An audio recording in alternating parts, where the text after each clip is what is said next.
It was a rainy, cold October night, the kind that makes the air feel heavier and footsteps echo through the wet city streets. The young truck driver attending the dance had no idea that this night would change his life forever. Amid the laughter, lively conversations, and the intoxicating scent of the flowers decorating the ballroom, he noticed something different, something that made his heart race before he understood why. In the middle of the crowd, she appeared, a stunning young woman wearing an elegant dress that seemed tailor-made for the night, its colors reflecting the light of the chandeliers. Her eyes looked as though they carried ancient secrets. There was something in her posture, in the soft way her steps touched the damp wooden floor, that drew everyone's attention, yet no one dared approach her. She seemed out of time, as if she didn't belong to that world, and yet her presence radiated an aura that drew curious glances. When the young man realized she was wet from the rain outside, a gesture of kindness emerged naturally. Without thinking, he placed his black cloak over her shoulders, covering her gently. The damp, heavy fabric slid softly over her dress, shielding her from the cold and the rain that insisted on drenching the night. For a moment, the two remained there close, immersed in a silence thick with tension and expectation. The rain outside fell steadily. The sounds of the dance faded into the distance, and everything around them vanished, as if the world had paused to make room for that improbable encounter. She looked at him, and in that instant a mix of gratitude and melancholy passed through her eyes. "Thank you. You're very kind," she said in a soft voice, almost a whisper, tinged with an urgency he couldn't understand. Then, before he could say anything else, she made a strange, almost unsettling request. "Take me to the cemetery gate." The young man hesitated. A cemetery on such a rainy, silent night seemed unlikely to leave someone. He frowned, confused and worried, but he didn't question her. There was something in her voice, in her manner, that made him believe it wasn't a coincidence. With no other apparent choice, he decided to follow her request. They walked together through the wet streets of Maceió, each step reflected in the puddles, each lightning strike briefly illuminating the old buildings and trees lining the way. With every step, the young man felt a mix of curiosity, fear, and fascination. Who was this woman? Why a cemetery? His heart pounded, and his mind tried to make sense of the absurdity of the situation, but nothing fit. When they finally reached the cemetery entrance, she stopped, turned to him, and said simply, "This is it. Thank you for walking with me." Then, without further explanation, she disappeared among the shadows and silent tombs, leaving him with the overwhelming feeling that something impossible had just happened. The night remained rainy. The cold wind passed between the gravestones, and the young man stood there, looking around. A shiver ran down his spine, and for the first time he realized it wasn't only the rain that made the night feel so cold. Something in the air, something in the cemetery's silence, carried a presence he couldn't explain. It was as if the place itself had witnessed the encounter and was now keeping a secret. He went home restless, eyes fixed on the darkness behind him, haunted by a question. Who was that woman, and why had she chosen the cemetery as her destination? The day after that unforgettable night, the young man still couldn't shake the feeling of unease haunting him. Every corner of his house seemed to whisper the memory of the encounter. Every shadow on the wall seemed to hold her gaze. He needed to understand. He needed to know who she was, where she came from, and why she had made such an unusual request. With his heart still racing, he chose what seemed to be the only path, visiting the address she had given him. When he arrived, a strange emptiness washed over him. The place looked normal at first glance, but something felt wrong. He asked the residents about the young woman, and the answer was short, cold, and direct. No one by that name lived there, only the memory of a daughter who had died years ago. A chill ran down his spine. How could the young woman he met the previous night have died long ago? Determined to uncover the truth, he and the family accompanying him went to Nossa Senhora de Piedade Cemetery in the Prado neighborhood, where records indicated the young woman had been buried. As they approached, a strange sensation grew in the air, as if each step awakened old memories or secrets. The cemetery gate creaked open, and the heavy silence was broken only by the sound of their footsteps echoing between the tombstones.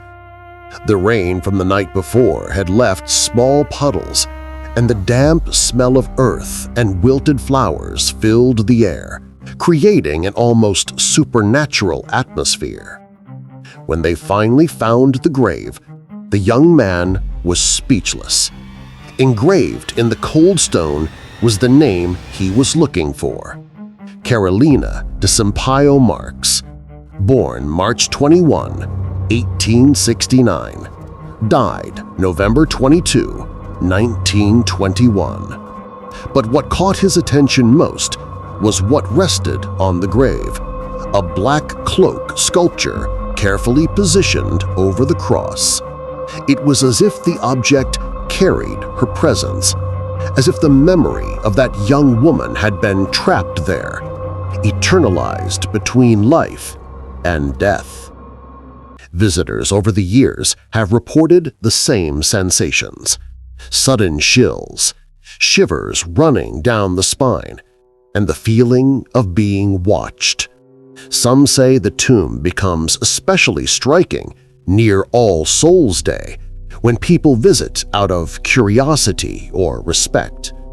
Others claim the Black Cloak is not just a sculpture, but a symbol keeping Carolina's memory alive.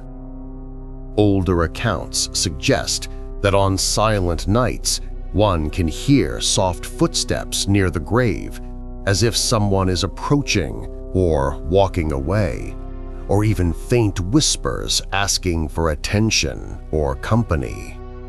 The sense that the place was alive, that Carolina's story still hovered among the tombstones, left visitors uneasy. While standing there, the young man felt a mix of fear and fascination. Every detail, every shadow cast by the moon or the dim cemetery lights seemed to tell a story he couldn't fully understand. He realized that placing the cloak over her shoulders that rainy night triggered something much greater than he imagined. It wasn't just a casual encounter. It was a bond that somehow transcended time and death. The Black Cloak, a symbol of elegance, protection, and perhaps an interrupted destiny, carried feelings of loneliness, fear, and sorrow, reflecting Carolina's life before her death. She had lived alone, fearing she would never marry, consumed by a silent illness that pulled her away from the world. Even after death, something in her continued to wander the cemetery, unseen yet perceptible to those who dared to notice. Stories spread. whispers from nowhere, shadows moving inexplicably, the sensation that behind every tombstone, Carolina was watching. Some said objects left on her grave vanished mysteriously, and anyone who tried to touch the Black Cloak sculpture felt instant cold, as if the tomb itself were protecting her memory. Over time, Carolina's story became an urban legend, captivating locals and tourists, inspiring cultural traditions like the Woman in the Black Cloak Carnival group. The legend showed that some stories remain alive long after death. Some visitors report even stronger experiences: footsteps when alone near the grave, a light touch as if the cloak moved around them, or glimpses of a young woman walking among the tombstones, watching silently before disappearing into the fog. Carolina's presence, even after death, touched something deep in the human mind: fascination, fear, and respect for the unknown. She became a reminder that some stories don't end with life. They continue walking invisibly among us. The legend spread beyond the cemetery. Books, podcasts, videos, and urban tales depict her figure, always marked by the Black Cloak. Yet the true meaning remains open. Was it sorrow, a love unrealized, or something supernatural reaching out to the living? Anyone approaching her tomb at night feels a chill, an awareness of something greater than themselves. The Black Cloak is more than fabric. It is the memory of a young woman who crossed the boundary between life and death and left her mark. If you felt chills from this story, imagine yourself alone in that cemetery at midnight, surrounded only by silence and the wind cutting through the gravestones. Curiosity pulls you closer, but fear keeps you alert. Would you dare visit Carolina's grave at night, knowing her presence is still felt? Or would you be just another person hearing whispers and feeling the cloak move around you? The legend of the Woman in the Black Cloak teaches us that some stories never die. They transform, grow, and continue through fear, curiosity, and collective memory. And as long as someone listens, watches, or ventures near, Carolina de Sampaio Marques lives on, her black cloak crossing the line between life and death, reminding us that the inexplicable still walks among us. So, if this story gave you chills, don't forget to like the video, subscribe to the channel, and activate notifications so you don't miss our next frightening tale. And tell us in the comments, would you dare visit the grave at night? Or have you lived or heard something similar that kept you awake? Stay alert to the shadows, and until our next encounter with the inexplicable.